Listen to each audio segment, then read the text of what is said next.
What looks like a fight about a $200 purchase is usually really a fight about feeling controlled or not feeling trusted or being scared that things aren't going to be okay, and the $200 thing is just what makes the fear visible for a second. And yet, most couples try to solve money problems by negotiating about the money, which is a bit like trying to fix a leaking pipe by mopping the floor. You can mop forever and the floor will keep getting wet because you're not actually fixing the thing underneath. This video is going to fix that for you. This won't be a list about budgeting tips for couples, but an actual honest look at why talking about money with your partner is so hard and what genuinely helps. And first I want to talk about why money talks go wrong before they even start. The thing is that most couples aren't actually bad at managing money together, but what they're bad at is talking about it. So what tends to happen is you don't have a regular, calm, boring conversation about money. So issues quietly build up. Things go unsaid, resentments start forming, and then one day something triggers it. It can be a purchase, a bill, a comment, and suddenly you're having this enormous emotionally loaded conversation that is carrying the weight of every money thing that you've never said to each other. And then your brain files that away as money talk equals fight. And so you avoid it even more next time and the pile gets even bigger. What a lot of couples do wrong here is that they save the money conversation for a date night, which in theory sounds like a good idea because you're relaxed, you're together, and it might feel like a good moment because there's peace between you. But because dates usually are infrequent, the list of money issues keeps piling up between those conversations, and you might end up being in tears on date night under the weight of all of it. When it comes to money, frequent and boring beats rare and loaded every single time. So a short, low-stakes conversation that is happening once a month when nothing is on fire is so much better for a relationship than one big heavy conversation every few months where everything comes out at once, because the pile never gets to build up that way, so there's nothing to explode. So practically, what does frequent and boring actually look like? It looks like what I like to call a money date, which I know sounds a little cheesy, but the concept is genuinely really good, so let me explain what it is. A money date is just a regular scheduled time that you set aside together to look at your finances. So once a month is a really good rhythm for most people,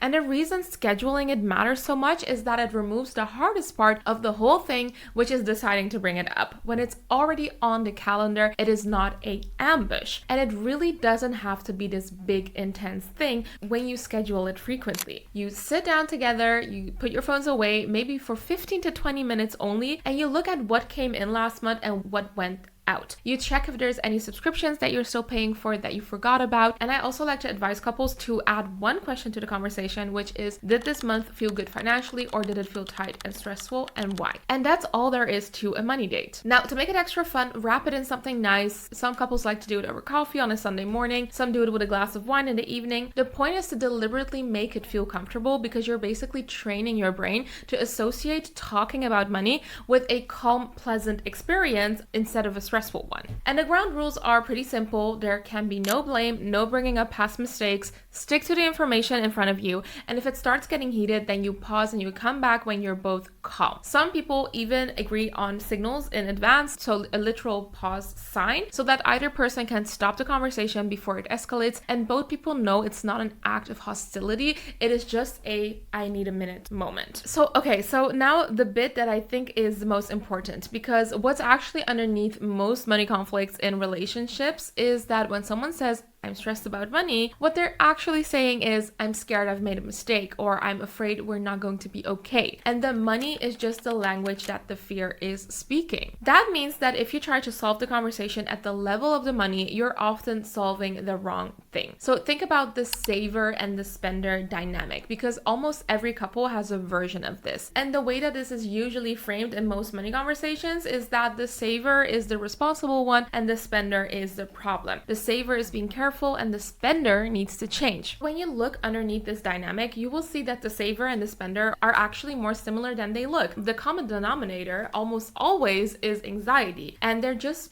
expressing it in opposite directions. The saver is trying to manage fear by holding on to the money, and the spender is trying to manage fear by letting go of it. So it's two anxiety responses pointed in opposite directions. And when you start to see it that way, the whole dynamic between you and your partner will change. It's not one responsible adult and one irresponsible one. It is two people who are scared dealing with it differently. The entire world of personal finance, the books, the courses, the content was largely built by people who are wired like savers, who think about money the way savers think about it. And so there's this quiet, pervasive message throughout all of it that the saving, planning, and careful approach is the right way to be, and the spender needs to fix themselves. Which means that if you're the spender in the relationship, you're not just getting that message from your partner, you're getting it from basically every money resource that you've ever encountered, and that is a lot of shame to be carrying around. It is worth naming that because it helps the spender stop feeling like the designated problem in the relationship. Now, let's talk about something that comes up a lot, but that people find really awkward to discuss, which is what happens when one partner earns significantly more than the other. Because unequal income creates this really specific kind of tension that can quietly build into resentment if you don't address it directly. The higher earner can start to feel like they have more say, more power, and the lower earner can start to feel judged or like they need to hide spending so that they don't feel like a burden. And one thing that comes up in the research on this that I think is really worth paying attention to is that guilt cuts both ways here. The higher earner can feel guilty about doing well, especially if there's a big gap, and the lower earner often hides spending, not because they're trying to deceive their partner, but because they're ashamed and they don't want to be judged. And both of those things can slide into secrecy really easily, which is usually how financial infidelity starts. Now, financial infidelity is basically when one partner is hiding financial things from the other. So think of a secret purchase, an undisclosed debt, a credit card that they haven't mentioned. And actually, it's way more common than people think. Research suggests that over 30% of couples have experienced some version of it, and it tends to show up more in younger couples and specifically in millennial and Gen Z couples. The most important thing that I can say about this is that if it ever surfaces in your relationship, don't start with the accusation. Start with the why, because the hiding is almost always a symptom of there not being a safe space to talk. Someone's felt like they couldn't come to their partner with something, so they hid it instead. But the fix isn't anger, it's building the kind of conversation